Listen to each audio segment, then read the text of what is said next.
ইস, আমরা এখন যাচ্ছি আমরা এখন ভিউ পয়েন্টে যাচ্ছি। আমরা এখন জঙ্গলের ভেতর দিয়ে যাচ্ছি। এখন বুঝতে পারছি না যদি বাঘ টাঘ আসে।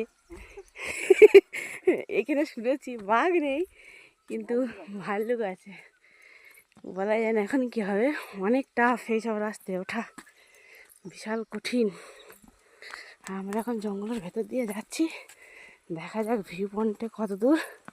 আমরা অনেকটা দূর চলে এসেছি। আর জঙ্গলের ভেতর দিয়ে যাচ্ছি। এই শুধু জঙ্গল আর জঙ্গল, এখানে জঙ্গল ছাড়া আর কিছুই নেই। আর পাহাড়। আমরা শুধু উপরে হাঁপিয়ে গেছি, উপরে শুধু হেঁটে হেঁটে হেঁটে হেঁটে উঠতেই আছি। এখানে তো আর কিছুই নেই। যদি একটা ভাল্লুক এসে ধরে আমাদের কি হবে তার নেই ঠিক। এখন আপাতত যাচ্ছি ভিউ পয়েন্টের দিকে, দেখা যাক কত দূর।